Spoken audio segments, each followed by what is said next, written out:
Ladies and gentlemen, good evening and welcome back to our channel once again. I was just going through social media posts, that is Facebook, Twitter, and also skimming through TikTok. Then I came across some very interesting posts, two of them on Facebook by the man from Kolenyo himself, Gabriel Ogoda. Let me read for you these two posts. The first one, una jump, una roka, una shida, zinashuka, hauna. And is sharing this here. Let me just read it for you. This is, I think, the corridors of power in the Star, because I normally love reading the Star newspaper, by the way. Top politician, unwanted guest. I want you to guess for me who this politician is. A senior politician who is desperate to redeem his image was kept waiting for 4 hours at a high-end hotel in the coastal city by an influential individual. The senior politician thought he had secured an appointment with a man whom he is desperate to take a photo with for political reasons, but none seems to be coming anytime soon. Those who organized the meeting reportedly pocketed millions, which the senior politician paid and was ready to part with even more if only he could secure audience with the man. After waiting for 4 hours, the man received a heart-wrenching SMS from his anticipated host, who told him he is not interested. In seeing him. Who do you think is that person? Who? Now, let me read for you the second one, which is even more interesting. But this one you can easily guess. The same, una jump, una roka, una shida, zinashuka, hauna. Big man locked out of a wedding. It says here, a prominent political figure was locked out of a wedding after the guest of honor gave conditions that he could not share a podium with the man. The organizers of the wedding had to come up with an excuse to massage the already crushed political ego of the man. Talk of Town has reliably learned that up to the last minute, the big man was on the list of high-profile invited guests, but his name was removed with the organizers forced to choose between him and the chief guest. The rejected big man was heard lamenting how the organizers is staining his reputation for indecisiveness. Of course, you can easily guess who that person is, because you all know that the only wedding, political wedding, which took place in this Republic of Kenya was that of Kalonzo Musyoka's daughter. And if you keenly look at, and again, if you keenly go through the guests who attended, you can question why Rigathi Gachagua was not there. Because Uhuru was there, Eugene Wamalwa was there, I thought I saw YT too, but why was Rigathi Gachagua not present? And after going through those two posts by Gabriel Ogoda, I thought to myself, why is it that Uhuru Kenyatta is not willing to forgive Rigathi Gachagua? Because we all know that just last Monday, William Ruto paid a visit to Uhuru Kenyatta in Gatundu. If Uhuru Kenyatta did not want that meeting to take place, the meeting would not have taken place. That is the honest truth. So I decided, why not talk about what next for Rigathi Gachagua after William Ruto and Uhuru Kenyatta's meeting?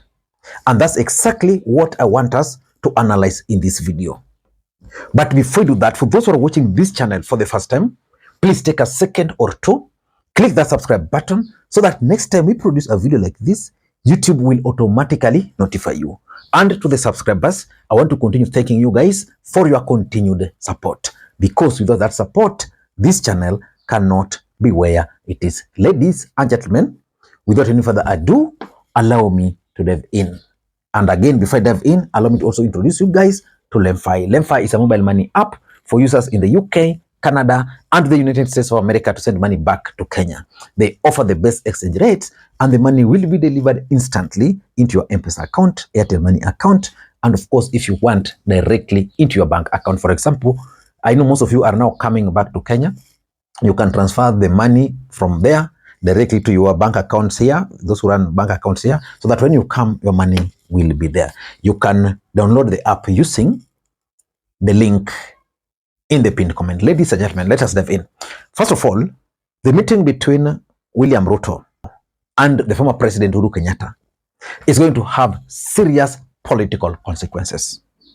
There are those who are going to win, and there are those who are going to lose. And in my own view, Rigathi Gachagua is going to be the biggest loser, and is going to tie alongside Kimani Ichung'wah. So in my view, if you were to ask me, probably William Ruto is a very shrewd politician, and he has been trying to preserve Ndindi Nyoro. That's what I'm concluding. I'm coming with that analysis maybe later. But from the meeting between William Ruto and Uhuru Kenyatta, Rigathi Gachagua must be very careful. Number one, there's the push for Uhuru Kenyatta to join the cabinet. And if not join the cabinet, to become William Ruto's running mate. And again, if not to become William Ruto's running mate, he's being prepared post William Ruto. So which means Rigathi Gachagua is being removed from the equation. So for him to survive politically, he must react. And that's why I'm asking, what next? Just wait for my points, they're coming.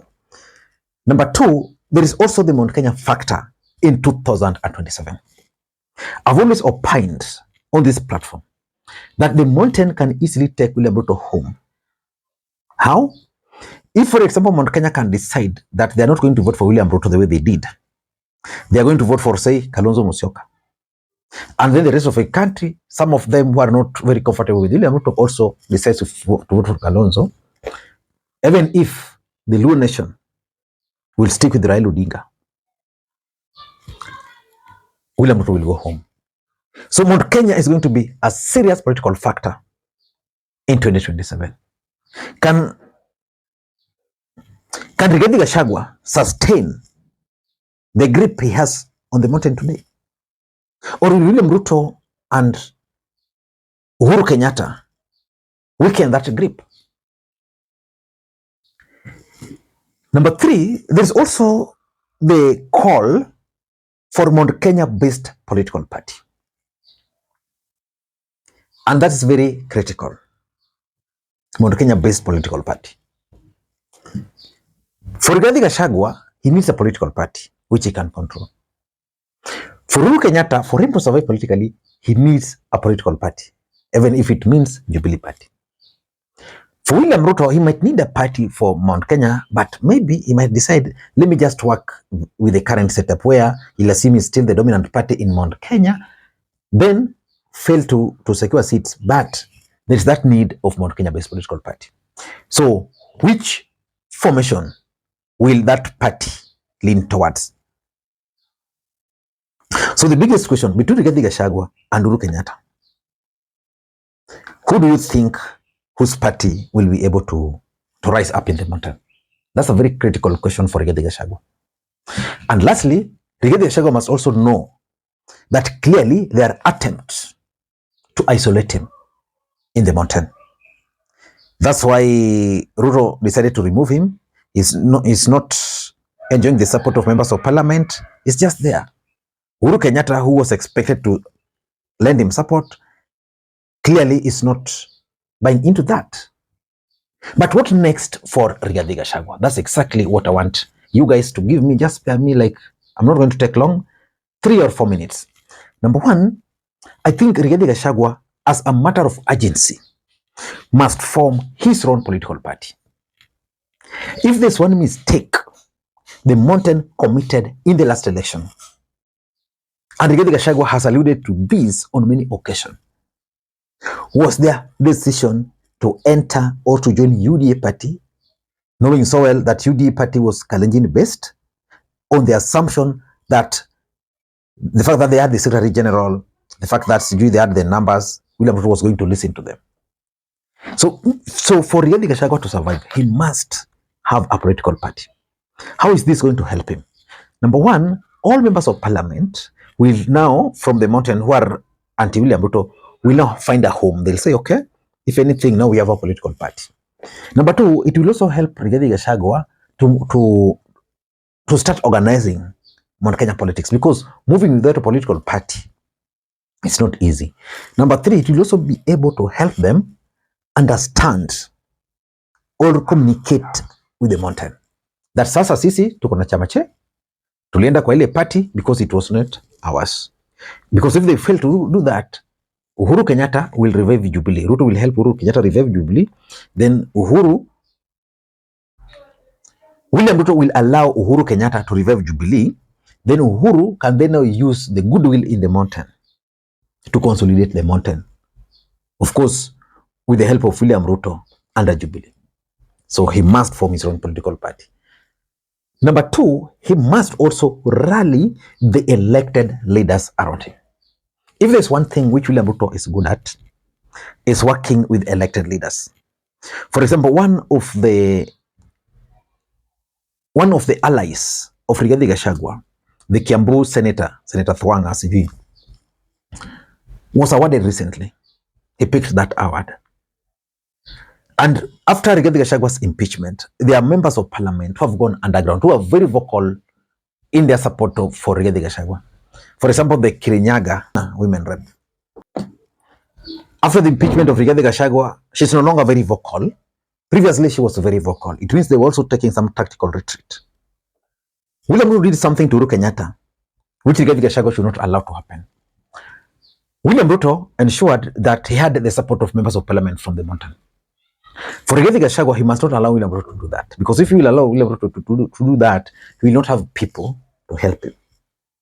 So as a matter of urgency, he must rally all the leaders who are supportive of his bid around him.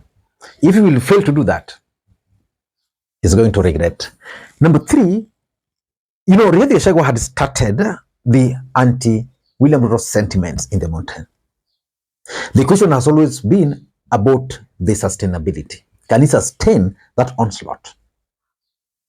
For me, that should be his primary focus now. How he can sustain the anti-William Ruto's sentiment. Because the reason why William Ruto reached out to Uhuru Kenyatta was simple. He knew Uhuru Kenyatta is currently the Mount Kenya kingpin. Even Rigathi Gachagua acknowledged that. So by working with Uhuru Kenyatta, he believes that those who are supportive of Uhuru Kenyatta were going to be slow on him. So in my view, he must continue with those anti-William Ruto sentiment, because with that, they'll be able to rally the Kikuyus against Ruto.